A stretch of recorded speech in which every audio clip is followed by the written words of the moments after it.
Delhi police जब दिल्ली दंगों की चार्जशीट दायर कर रही थी तो कुछ बिके हुए पत्रकार एनडीटीवी जैसे चैनलों पर बैठकर जज की भूमिका में आ गए थे। उनका कहना था कि इस चार्जशीट में कपिल मिश्रा का नाम क्यों नहीं है। नमस्कार, आप देख रहे हैं प्यारा भारत। आज हम बात करेंगे कपिल मिश्रा के उस बयान की और इसकी भी कि जिहादी और वामपंथी कपिल मिश्रा के पीछे हाथ धोकर क्यों पड़े हैं। कपिल मिश्रा ने दिल्ली पुलिस से मात्र इतना कहा था कि आप हमारी सड़कें खाली करवा दीजिए, ट्रंप के जाने तक तो हम जा रहे हैं, परंतु फिर भी यदि ये लोग नहीं जाते हैं तब हम आपकी भी नहीं सुनेंगे।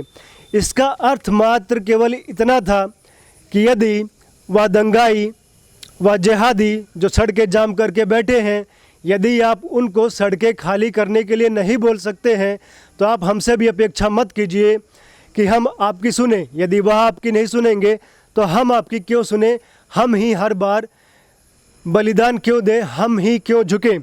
सड़कें खाली करवाना, सड़क जो सरकारी क्षेत्र है, सरकार के अंतर्गत आता है, उसको खाली कराना किसी भी नागरिक का अधिकार है। जैसा कि आप जानते हैं, शाहीन बाग में इन्होंने 4 महीने से सड़क को जाम करके रखा था। जो आधे घंटे का रास्ता था उसको तय करने में 4 घंटे का समय लग रहा था। जहाँ पे 20 रुपये का पेट्रोल खर्च होता था वहाँ पे 100 रुपये का पेट्रोल खर्च हो रहा है। और किस लिए हो रहा है, कौन सड़क जाम करके रखा है, किसने पूरे दिल्ली को अपने उंगलियों पे बिठा रखा है। क्योंकि दिल्ली के अधिकतर लोग, दिल्ली की अधिकतर जनता ऐसा नहीं चाहती थी। मात्र मुट्ठी भर लोग जो मोदी का नाम सुनते ही जिनको बरनौल की आवश्यकता पड़ जाती है, मात्र मुट्ठी भर लोग और जो गजवाए ए हिंद की चाहत रखते हैं वह लोग ही सड़क जाम कर रखे थे। पहले शाहीन बाग, उसके बाद जाफराबाद, और इस तरह से इनका षड्यंत्र था कि पूरे दिल्ली को जाम कर दिया जाए, चौक कर दिया जाए। और हम यह भी जानते हैं कि किस तरह से सरकारें उनके समक्ष झुकती रही हैं। दिल्ली पुलिस जो है वह भी उस सड़क को खाली करवा सकती थी, परंतु दिल्ली पुलिस जो है उनके सामने असहाय खड़ी थी। वह शाहीन बाग भी खाली नहीं करवा पा रही थी क्योंकि सरकार को शक था, सरकार को ऐसा लगता था कि यदि दिल्ली पुलिस ने शाहीन बाग को खाली करवाया तो यह लोग विक्टिम कार्ड खेलना शुरू कर देंगे। शाहीन बाग में कई सारी महिलाएं अपने 2 महीने 4 महीने के बच्चों को लेकर बैठी हुई थी। आपने ये भी देखा कि कुछ गर्भवती भी हो गई जो विवाहित नहीं थी। सफूरा जरगर का मामला, जिनको अभी बेल मिली है। और कुछ बूढ़े और इस तरह के लोगों को बैठा दिया था कि पुलिस हल्का सा भी बल प्रयोग करे या कुछ भी करे तो जो लोग नेचुरली प्राकृतिक रूप से मरने वाले थे वैसे भी मर जाते और मार दिए जाते, और उनका दोष दिल्ली पुलिस पे जाता और पूरे विश्व में पूरा इस तरह का प्रोपेगेंडा फैलाया जाता कि दिल्ली पुलिस किस तरह से अल्पसंख्यक विरोधी है, दिल्ली पुलिस और भारत की सरकार। तो कपिल मिश्रा ने इनको उनकी भाषा में ही जवाब दिया। पुलिस चाहती तो हटा सकती थी, लेकिन पुलिस का हटाना सही नहीं था। क्यों सही नहीं था? क्योंकि आज भाजपा की सरकार है। भाजपा की सरकार सही को सही और गलत को गलत कहने की क्षमता रखती है, लेकिन समाज को खड़ा होना पड़ेगा। यह समाज की जिम्मेदारी है। दिल्ली पुलिस या कोई भी पुलिस कब तक उस समाज की, नपुंसक समाज की जिम्मेदारी लेती? क्योंकि अभी भाजपा की सरकार है, लेकिन कभी कांग्रेस की भी सरकार हो जाएगी, कभी अखिलेश यादव की भी सरकार हो जाएगी, तो पुलिस सरकार के अंडर में आती है, सरकार के अनुसार काम करती है। जिस तरह से मुजफ्फरपुर जब दंगे हुए थे, मुजफ्फरनगर अखिलेश यादव की सरकार में, तो आपने देखा था कि किस तरह से हिंदुओं को ही दोषी करार दे दिया गया था और मुसलमानों को ही सरकार की तरफ से मुआवजा मिल रहा था। दिल्ली दंगों में भी यही हुआ। अमानतुल्लाह खां जो आम आदमी पार्टी के विधायक हैं, उन्होंने भी दिल्ली दंगे में और जो जामिया में हिंसा हुई उसके जो आरोपी थे उनको सरकार से नौकरी दिलवाई और उनको पेंशन भी दिलवाई। कांग्रेस सरकार भी 2013 में एक बिल लेके आ रही थी, कम्युनल वायलेंस बिल, जिसके तहत यह व्यवस्था करनी थी कि कहीं भी यदि दंगा होता है तो यदि अल्पसंख्यक या मुस्लिम जाके कहे कि ये हिंदू व्यक्ति है, वह पुलिस अधिकारी भी हो सकता है, आम नागरिक भी हो सकता है, उसने हमको मारा पीटा, हमारे साथ दंगा किया, तो उसको तुरंत गिरफ्तारी होगी और जमानत का भी प्रावधान उसमें नहीं था। अर्थात गैर जमानती वारंट। परंतु वही हिंदू व्यक्ति यह कहे कि इस मुस्लिम ने हमारे घर को जला दिया और कई लोगों को मारा पीटा, तो उसकी पहले जांच होगी, पड़ताल होगी, फिर उसके बाद गिरफ्तार किया जाएगा, नहीं किया जाएगा, फिर उसमें भी जमानत ले सकते हैं।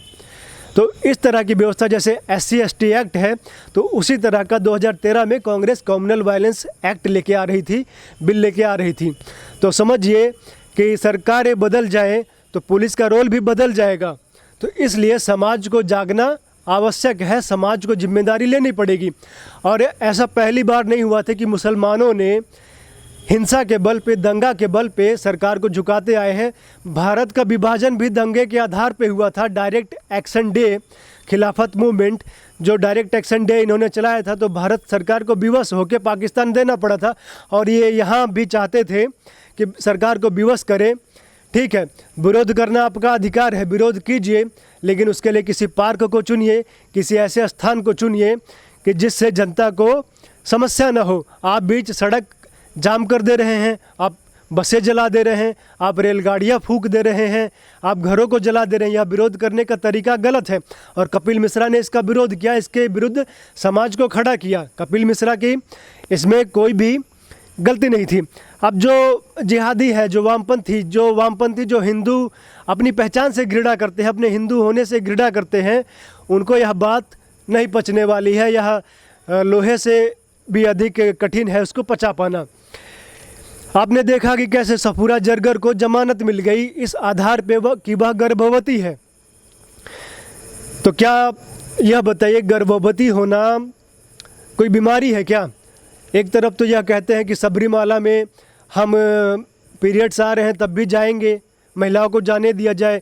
40-43 दिन का हम लोग पहाड़ों पे चढ़ के जाएंगे, ट्रैक करके जाएंगे, पहाड़ पे चढ़ना होता है, व्रत रख के जाएंगे, जाने दिया जाए।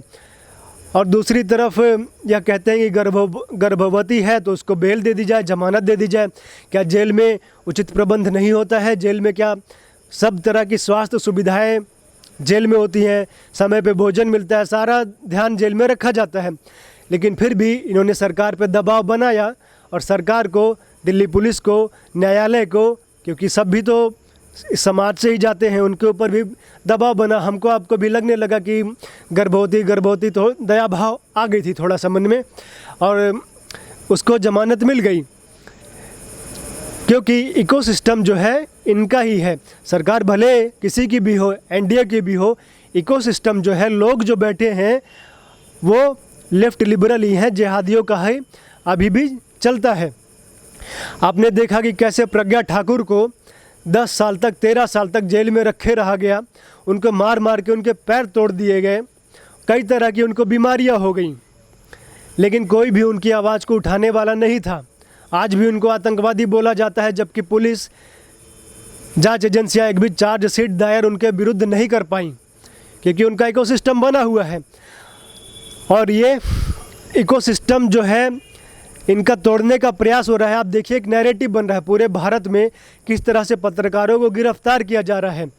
उसमें सबसे प्रमुखता से यदि नाम लिया जाए तो अर्नब गोस्वामी का नाम है, क्योंकि ये जो है उनके नैरेटिव को तोड़ने में सबसे आगे हैं। पलघर में साधुओं की हत्या हुई, सभी चैनलों ने उठाया, जी न्यूज़ ने भी उठाया, अन्य चैनलों ने भी, राष्ट्रवादी चैनलों ने उठाया, जो कि तुष्टीकरण की नीति पे नहीं चलते हैं। लेकिन सब ने 1-2 दिन दिखा के बंद हो गए, लेकिन रिपब्लिक भारत लगातार दिखाता रहा। और रिपब्लिक भारत से ये लोग इतने अधिक डरे हुए इसलिए हैं क्योंकि रिपब्लिक भारत चैनल जो है वो अर्नब गोस्वामी का है। अर्नब गोस्वामी को किसी के दबाव के समक्ष झुकना नहीं पड़ता है, वो स्वयं उस चैनल का मालिक है।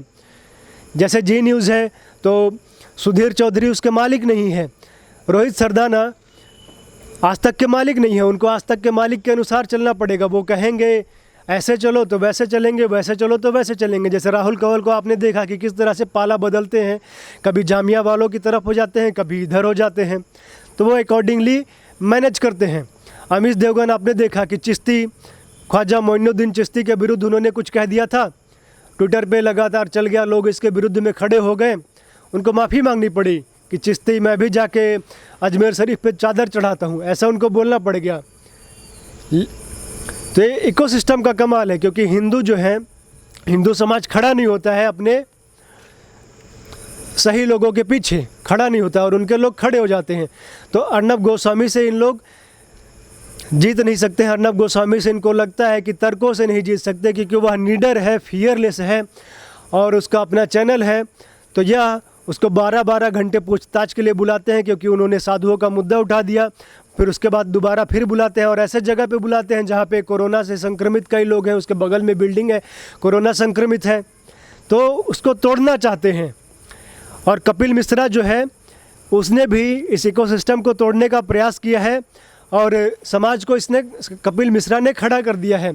तो इसीलिए यह बौखलाए हुए हैं, जैसे इनके बिल में पानी डाल दिया गया हो। आप यदि चैनल पे पहली बार आए हैं तो सब्सक्राइब कर लीजिए और वीडियो यदि आपको अच्छा लगा हो तो इसको शेयर कर दीजिए, साझा कीजिए, और नहीं अच्छा लगा हो तो सुझाव दीजिए कि कैसे इसको और अच्छा किया जा सकता है। आप देखते रहिए प्यारा भारत। धन्यवाद।